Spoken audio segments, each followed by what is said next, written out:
Good morning. Welcome or welcome back to Bookeemonsters. My name is PK. It is Tuesday, February the 4th. We're here to look at new releases that have been published this week. And on Tuesdays, we look at mysteries and thrillers. Hope you had a good Monday. Quick announcements. I do have sprints tonight at 8 p.m. Eastern. They go for 2.5 hours. I do sprints every Tuesday and Thursday evenings and Saturday afternoons. Good morning, Kim.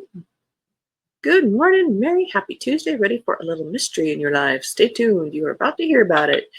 The darker side of mystery. Mary says, hi, Kim. Hope you're doing well today.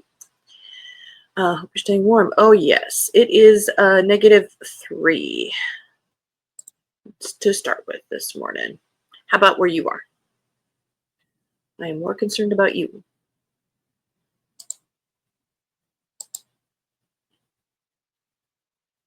All right. Darker, not non-cozy side of mysteries. Starting off with J.D. Robb. Yes, I do have this one. This is book number 60. J.D. Robb, who is Nora Roberts, but this is her police procedural set in the future. Bonded in Death. His passport read Giovanni Rossi, but decades ago, during the Urban Wars, he was part of a small secret organization called the 12. Responding to an urgent summons from an old compatriot, he landed in New York and eased into the waiting car and died within minutes. Lieutenant Eve Dallas finds the Rossi case frustrating. She's got an elderly victim who just arrived from Rome, a widow who knows nothing about why he'd left, and an as yet unidentified weapon, and zero results on facial recognition.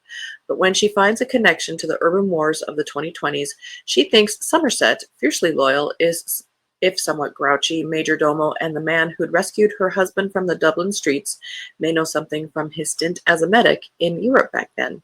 When Somerset learns of the crime, his shock and grief are clear because, as he eventually reveals, he himself was one of the 12.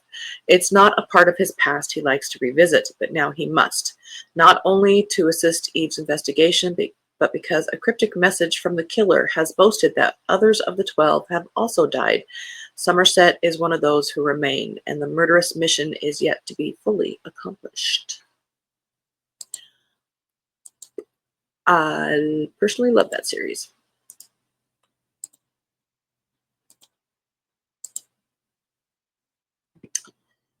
If you start at the beginning, book 1 is very Nora Roberts-esque. It is rather romance-ish, but it does go into more procedural, and it's a great found family series.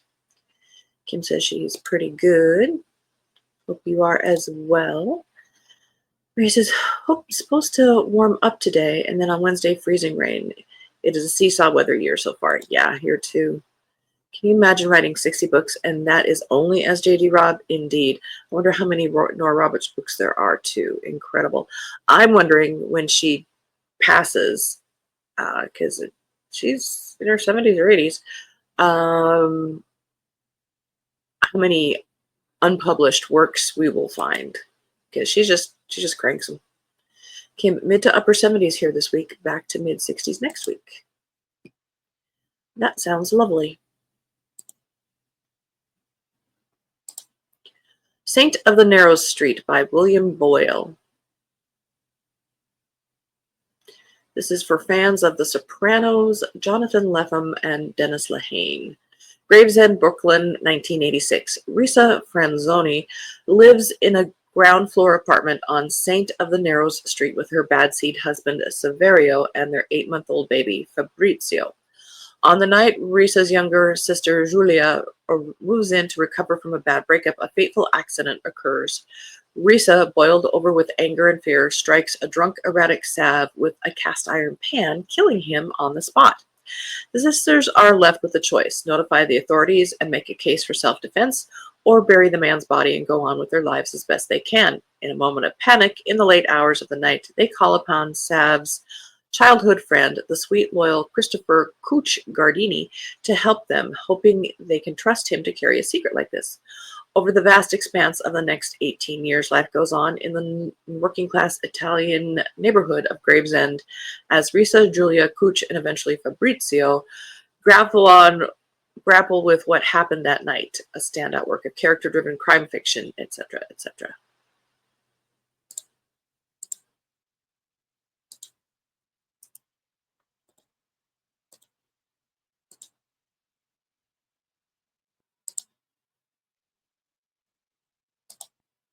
Mary says, we'll miss seeing you at Rosanna's this morning. Volunteer at the library today. Well, I'm not always able to make it, so I was very proud of Shannon and Molly yesterday. They did very well.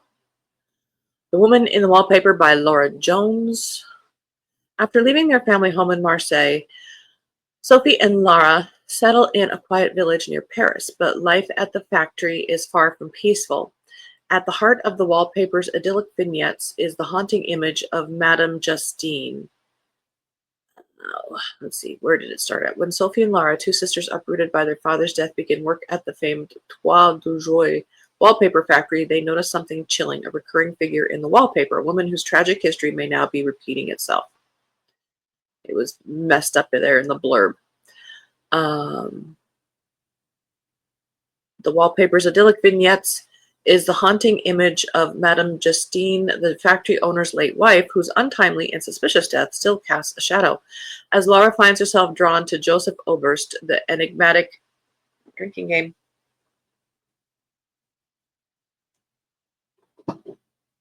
son of the factory owner, unsettling parallels emerge between her life and the tragic events depicted in the wallpaper. Dreams turn dark, suspicion deepens, and Laura begins to feel that her fate may be inextricably tied to the ill-fated Justine. Perfect for fans of Kate Quinn and Ariel Lane.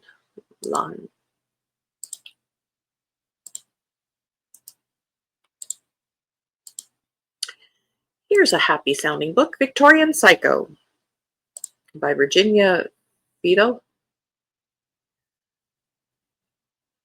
Oh, she wrote Mrs. March. Gotcha.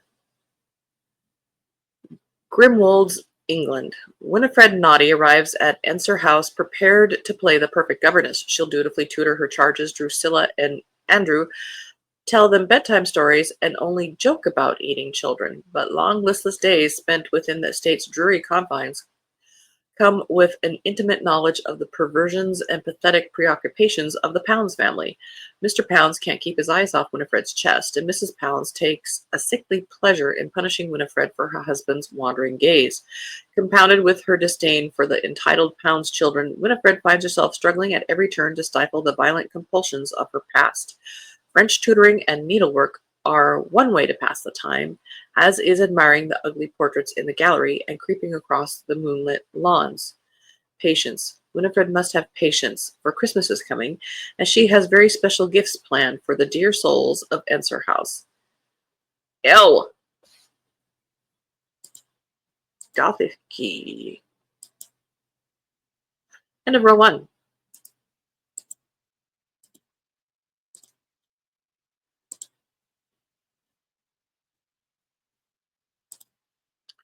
She's planning to try and attend funeral today. Former boss's husband. Oh, very sad. I'm sorry.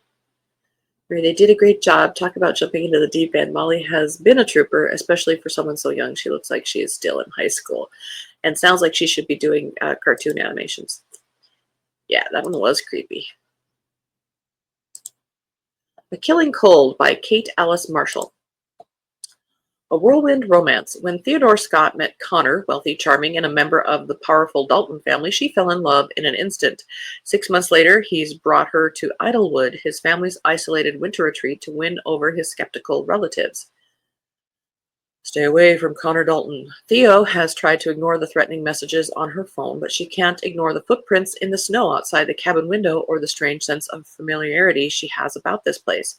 Then, in a disused cabin, Theo finds something impossible, a photo of herself as a child, a photo taken at Idlewood. I've been here before. Theo has almost no recollection of her earliest years, but now she begins to piece together the fragments of her memories. Someone here has a shocking secret that they will do anything to keep hidden, and Theo is in terrible danger because the Daltons do not lose, and discovering what happened at Idlewood may cost Theo everything.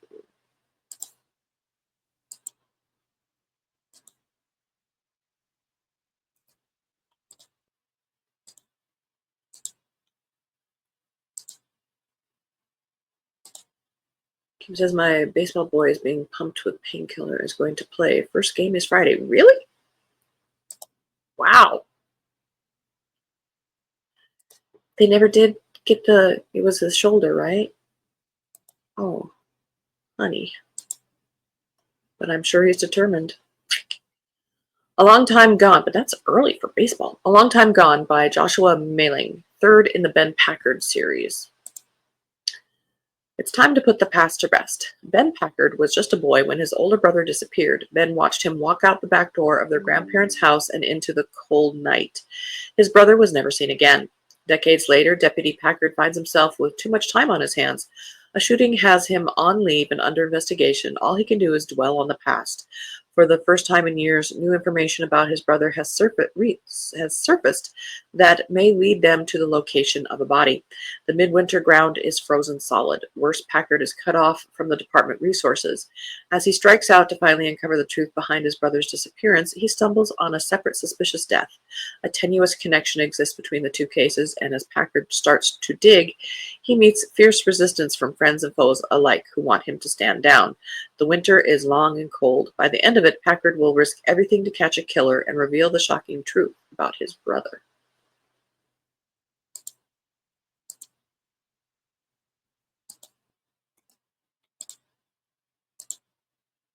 Change of Heart by Dr. Christina Laporte, second in the Minor and Mulville medical thrillers.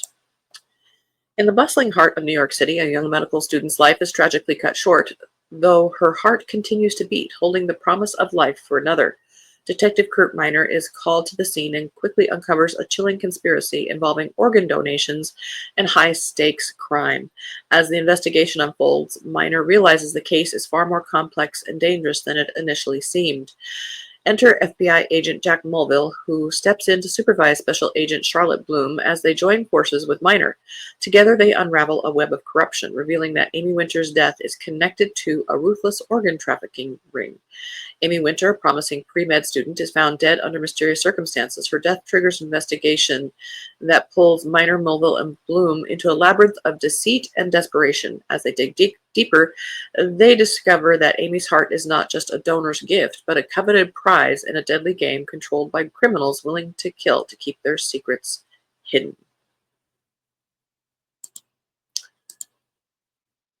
It is a big business.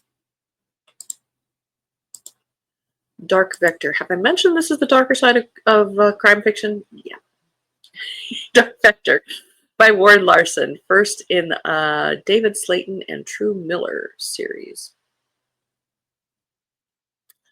In the wilds of Siberia, a top-secret Russian fighter goes missing on a test flight. The Russian Air Force begins a search, oblivious to their error. They are looking in the wrong spot. The pilot, Colonel Maxim Primakov, has crash-landed during an attempted defection. The new chief of CIA clandestine operations, David Slayton, wants desperately to find him, but only one man is in a position to reach Primakov. True Miller, a rookie operator. Slayton plots a rescue deep inside Russia, not realizing that he will have to outfox the one other man who knows the truth. Viktor Dubonin is a general in Russian intelligence. His search for Primakov is deeply personal, and if he doesn't succeed, it will cost him his life. Soon, a small group of Americans, including its top female test pilot, Kay Drake, find themselves hunted in the wilds of Russia. Their survival will depend on one thing: just how resourceful and lethal they can be. Sounds almost like Hunt for the Red October. End of that row.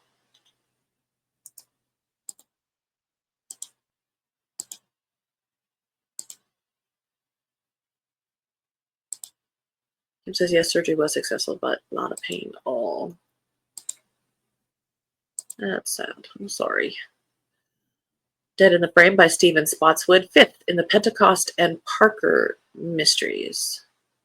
New York City, 1947. Wealthy financier and ghoulish connoisseur of crime, Jessup Quincannon is dead, and famed detective Lillian Pentecost is under arrest for his murder. Means, motive, and a mountain of evidence leave everyone believing she's guilty. Everyone, that is, except Willow Jean Will Parker, who knows for a fact her boss is innocent. She just doesn't know if she can prove it. With Lillian locked away in the House of D, New York City's infamous women's prison, Will is left to root out the real killer. Was it a member of Quincannon's murder-obsessed Black Museum Club? Maybe it was his jilted lover, or his beautiful, certainly sociopathic bodyguard. And what about the mob hitman who just happened to disappear after the shots were fired? With the city barreling toward the trial of the century, each day brings fresh headlines and a hint of long-buried secrets from Lillian's past. Will is desperate to get her boss out from behind bars before her reputation is destroyed, because the House of D is no kind place, especially for a woman with multiple sclerosis, or one with so many enemies. Her health failing and being targeted by someone who wants her dead, Lillian needs to survive long enough to take the stand.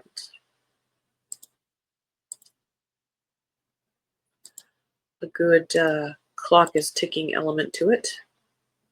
Jonathan Kellerman has a new one, book number 40 in the Alex Delaware series, Open Season.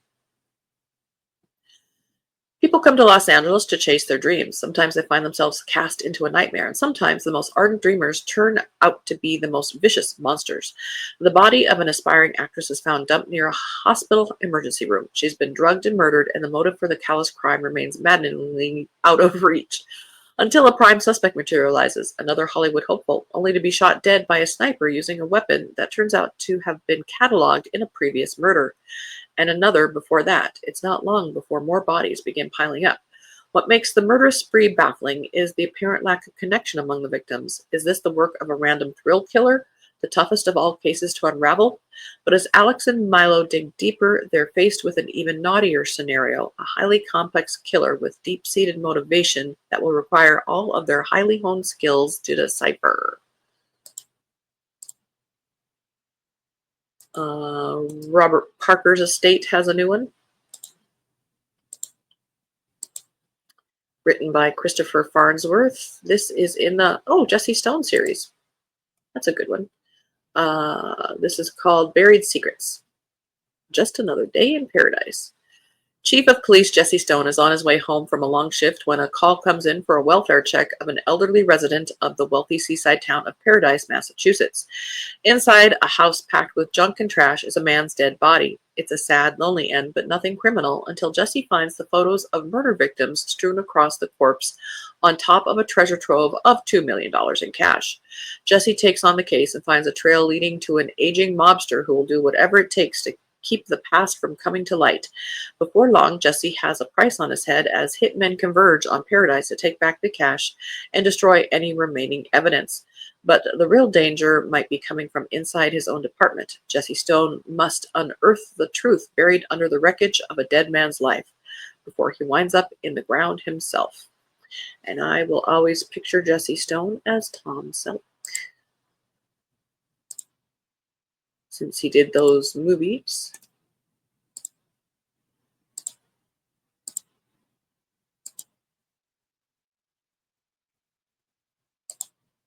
He's determined to at least try and play his senior year. Oh goodness, I hope he doesn't do anything like permanent. Shoot. Riddle of Spirit and Bone by Carolyn Korsmeyer.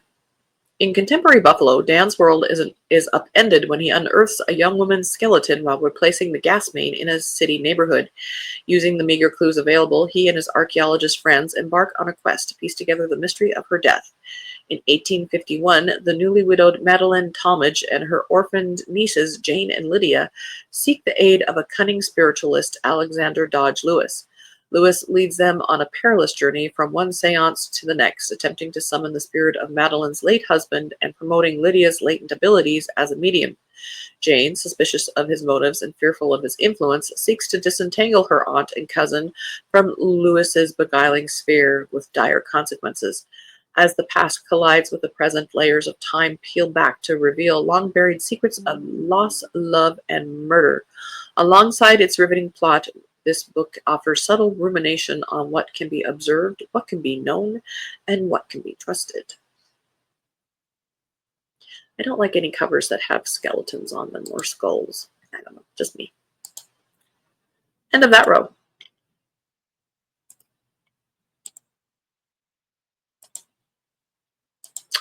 The Department by Jacqueline Faber. Some secrets we keep even from ourselves. Philosophy professor Neil Webber can't think of one good reason to get up in the morning. His wife has left him, his academic research has sputtered, and the prospect of tenure is more remote than ever, until Lucia Venati disappears. A college student at Neil's Southern University, Lucia has a secret of her own, one that haunts her relationships and leads to reckless, destructive behavior. When Neil is drawn into the mystery of her disappearance, he finds new energy, purpose, and relevance, but at what cost? Each clue pulls him deeper into Lucia's dark past, but also into the hidden lives of his closest friends and colleagues. What has driven Lucia to risk everything, and why does Neil, a professor who hardly knew her, care so deeply about finding her? And then it goes into blurbage.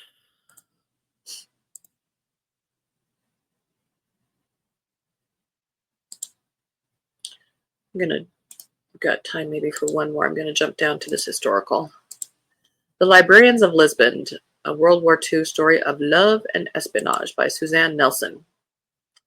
The romance of Casablanca meets the spy world of Ian Fleming. It is described as Lisbon, 1943. As two American librarians are drawn into a city of dangerous subterfuge and unexpected love affairs, they are forced to choose between their missions and the men they love, inspired by real historical figures, blah, blah, blah. World War II rages Europe. Lisbon stands alone as a glamorous city on the brink of chaos, harboring spies trading double-edged secrets. Among them are Celine Delmont and Beatrice Sullivan, Boston librarians turned Allied operatives. Officially enlisted to collect banned books, both women are undercover agents tasked with infiltrating the Axis spy network. Victory is not guaranteed. Soon they're caught up in games of deception with two of Lisbon's most notorious men, the outcast Portuguese baron Luca Caldera and the lethal spy codenamed Gable. As Celine charms her way through lavish ballrooms with Luca, the more bookish Bee is plunged into Gable's shadowy world of informants. But when a betrayal unravels a carefully spun web of lies, everything they've fought for is thrown into jeopardy. As Celine and Bee are pushed to their breaking points, can their friendship and their hearts survive the cost of war? How about their lives? That too. All right, so that is all we have time for. You think so? Yeah, I'm sure people tried to talk to him about it. Kim, have a great day, y'all. Indeed, you too. You too, Kim. Good luck to your son as he plays. Yep. And you have a good time doing your volunteering. Thank you. Thank you. All right. So, yes, we do have sprints tonight at 8 p.m. Eastern. Tomorrow we will look at romance. Everybody stay safe, stay warm, read good books, and as the banner says, don't be a bookworm, be a bookie monster. Nom nom nom. Have a good day and God bless.